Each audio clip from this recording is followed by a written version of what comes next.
Hey you guys, welcome back to Southern Latitudes. I'm Robin, and today we're playing in Salsa Garden, and it's actually closer to dinner time. So I was working all day in the house and just trying to make it all pretty, and so I got pretty lost in doing chores like that and dishes and cooking. So anyhow, we're out here now, and there was no rush to be out here because, as you could see, there's still quite a bit of sun, but the shade will be increasing and coming across as I work. And so this was where sweet potatoes were. All that was pulled. I tarped it. We had hurricanes, and wild seed spread and created, and plus it might have been when I pulled out some whatever this doohickey is, it probably spread seeds over here. So before they grow or do anything worse, I've got to get a tiller in this whole area. And I do have this one little onion right here. Well, there's probably more, but this little onion right here. Look at the good roots on it. Anyhow, I want to save it, and if I see any more, I'll save those too. Unfortunately, when I pulled weeds down here, I don't know if I'll find them now, but I happened to see the bulbs were still in here and didn't grow at all. Very, very regretful. I don't know if that was hurricanes or part of the horse manure. I don't know what it was. But I'm going to pull these tags, and we're just going to pretend like all that hard work didn't happen and I didn't lose time and energy for nothing like I really did. But we're going to get all this worked back in, and we're going to start from scratch the second time. We're not going to cry and whine over what didn't happen. A lot of people had it worse during hurricane season. There's a lot of people who lost homes and all their gardens and other things too. So anyhow, we're just going to restart this. We still have plenty of time in the season. And so I'm going to get this prepped. I have onions on the table, and I have onions arriving from growhouse.com.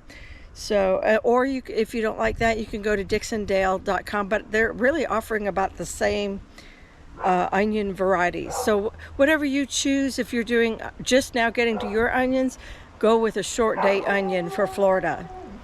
Instead of doing time lapse, since it's half sun, half shade, that's going to look kind of weird. I'm just going to go ahead and turn off the camera. I'm going to pull this tarp, pull the lines, and just get the tiller out, and then I'll bring you back in, and then we should be full shade by then.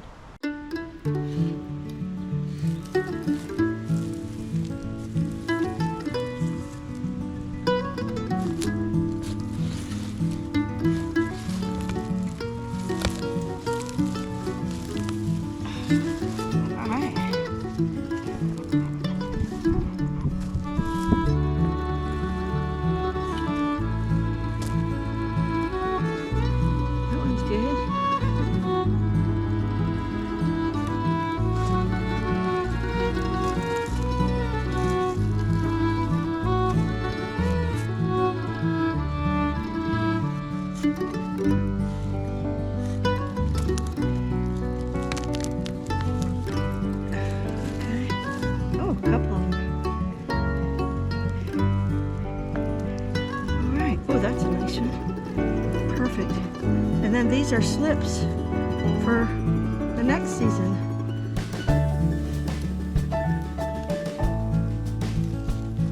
Wow, look at all that. Cool. I knew I still had sweet potatoes in here. Oh, that's a beauty. Oh, it's got maggots or something.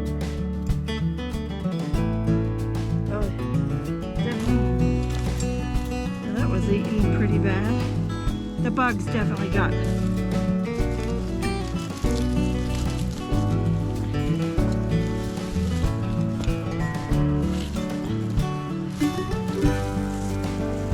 Okay. All right, there we go. There's some extra potatoes. I will keep the couple big ones, and then I will plant. I'm gonna go get a bucket and create slips with the rest of these. Look, there's so many potential for slips. Yeah, so I want to keep that going, but just not in this garden. Okay, I'm mostly done with the first till. I'll rake all the little vegetative stuff out just so the weeds don't have a chance to retake root. But I wanted to show you something. I'm sitting here going, why did I have such a weird crop failure? And I don't think it was the aged horse manure per se, but I will tell you that this is super like heavy organic material in here. And it's almost like, when I touch it, it's almost like rocks. That's how hard it is. And I'm thinking that might have been, you know, when all the rain hit and everything, it could have been part of what, you know, killed the onion's ability to grow and or to the seed to take off. It's just too much of a good thing, if you will. But if you look at it here where I've mixed it in with sand, it is incredibly good. It's dirt, you know, it's sandy, but it has a lot of organic material in it. Plus we will be fertilizing heavily anyhow because it's onions. And I like the consistency of that a lot better. Now these first maybe about 3 feet is what had the horse manure. And so I ended up taking the tiller from this side and dragging that across so it'll spread out, you know, from the right, what is our right at this moment, to the left. And so I'm pulling that aged horse manure over to spread it across the I don't know how many feet that is, at least 10 to 12 maybe, at least 10 feet, we'll just say. I'm not that great with measurements, but yeah, so I just need to do this a little bit more. I'm gonna definitely take a hard rake through here, pull out as much organic debris, because this is Asiatic dayflower. I tried to pull some out, but I didn't get all of it out, of course. And then I just got lazy and I tilled it. But that's not the same. That was Spanish moss. But anyhow, this will reroot. And I'm trying to avoid that. So I'm going to pull that out here in a minute. But first I'm going to finish tilling right here. And I love this section because it had no weeds. I wish I had a bigger tarp to put across here, but that's just, you know, I covered what I had length for, and I'm paying for it a little bit down there with all that, whatever that weed was. Okay, let's get back at it. I'll bring you along after this is done. All right, you guys, here it is. Can you believe it? It looks gorgeous, doesn't it? Those are light pine shavings for the chicken coop. You don't have to do that. That's not actually in the plan book for onions. I just did it because the same reason we put perlite on over seed, because you like to see the green stuff come up through the light color perlite, right? Or vermiculite even. And so I had decided to put the mulch down. I had just enough left over in my pile way over there from summer. I had just enough to put the, that was oak leaf and oak branch mulch that was chipped from the trees right over there down the street. And I put the drip lines down and everything. I thought, you know what? I just really want to set it off for the camera and for me visually. And yeah, I mean, I'm ready to go planting what I have on the grow table, and then tomorrow I can do that. And then I thought to myself, and then I have plenty of room for the new onions that are coming, and of course leeks or something. And it kind of takes this thing out of having to redo it and lose a lot of effort, really. But a squirrel just went behind me. Did you guys see that? That was funny. Anyhow, oh, it's gorgeous. It's gorgeous. Let me take you in for just a little closer look. The drip line is actually 12-inch emitters. And I put the emitters upward. You can bury the drip tape. You don't have to bury it. There's a main line right in here, or this, you know, where the main source of it is. And it actually comes across here and in front of the shed and so forth. That part's, the regular tube is buried underneath the ground. Anyhow, I couldn't be happier. It actually smells really good in here with all the mulch and so forth, and it's so clean and so pretty, and I just needed to not see a weed. If the weeds start to take in here, especially on the dark oak, they'll be so much easier to pull with that. It's only like an inch or two, and just depending on the place, but it's not very thick here. But it is just what I needed to re-inspire my heart to keep going. I had a crop onion failure last year, and I didn't want to do that again.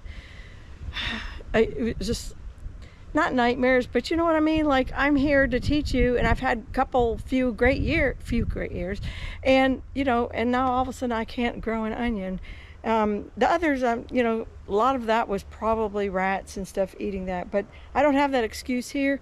Some of it was my own fault. I probably shouldn't have done that manure I showed you. It was pretty, it's still in here, but it's broken down more. You know what I'm saying?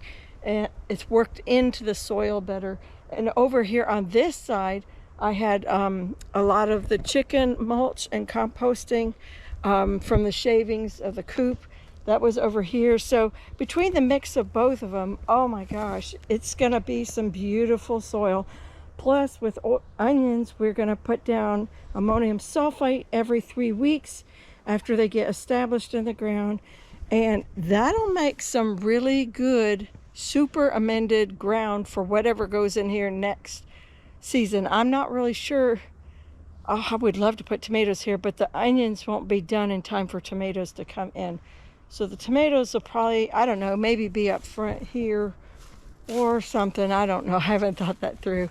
But okay, so stay tuned. Tomorrow we're going to do a little bit of planting. You guys really don't need to see that again. I've already showed you how I do it. But yeah, okay, so I'll meet you back here in the morning, and we'll get some of my onions in the ground again. All right, you guys, it's Halloween morning, Thursday morning. Let's get at this bright and early, and let's start putting onions in the ground. I needed that.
All right, you guys, they're in. We got about 1.5 rows of the 3 onion varieties and the 1 leek.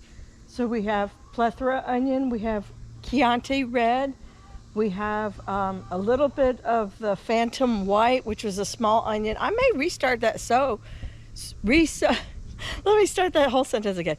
I may re-sow that variety again because it's cool now, and that's a small bulb anyhow. It's a kind of a more like a cooking onion, and well, they're all cooking onion. Do you know what I mean? It's a smaller onion versus the big 1-pound slicers that you put on a hamburger.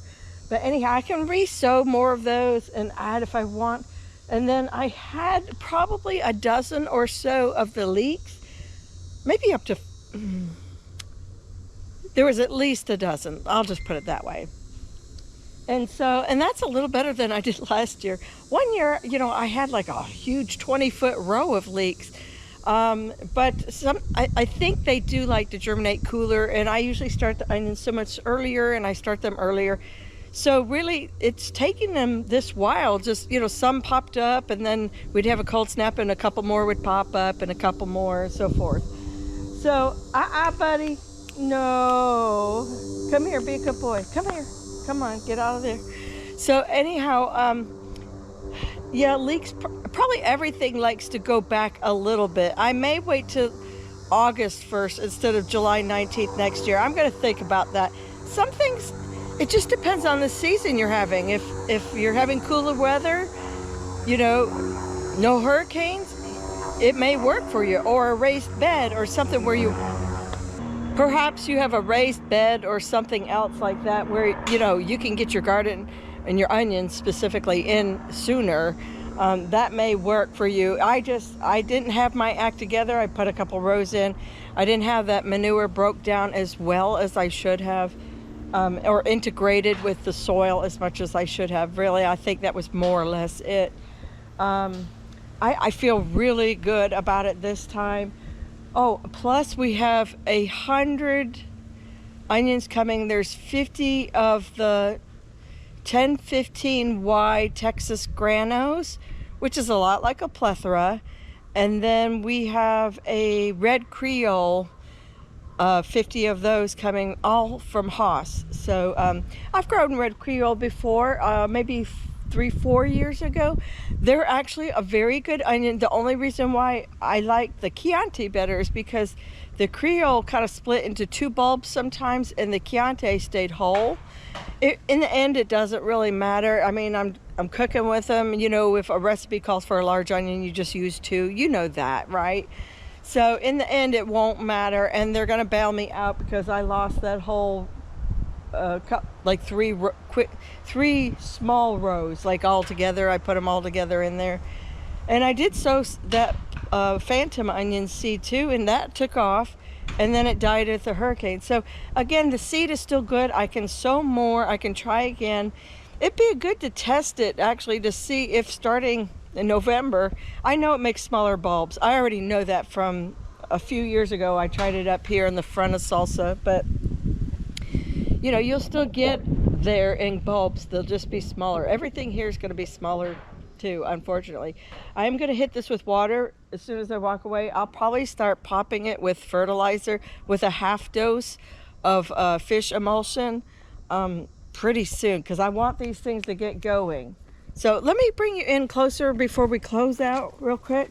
I used my line once again just to help me with the spacing every 6 inches. And here, it's all sun now. That's why I wanted to get out early. But you see, they look really, you know, the Chianti Reds were pretty good. Now, the Phantom Whites are small, but it's a smaller onion, so you can't expect it to perform the same. But, you know, we're all down there. We should start seeing these green up soon with a lot of love. Y'all, I couldn't be happier about the restart. I feel very positive that this is going to go so much better. I had accidents and boo-boos, you know. It happens. And we had hurricanes. And, you know, that's life. And so now I'm going to go in and eat breakfast. I didn't want to eat breakfast bending over like that. So I'm going to do that right now. You guys take care. God bless. And I'll see you in the next video. Bye-bye. Buddy, what do you got to say about that? Huh? Go in. Let's go in. The gnats are eating me alive.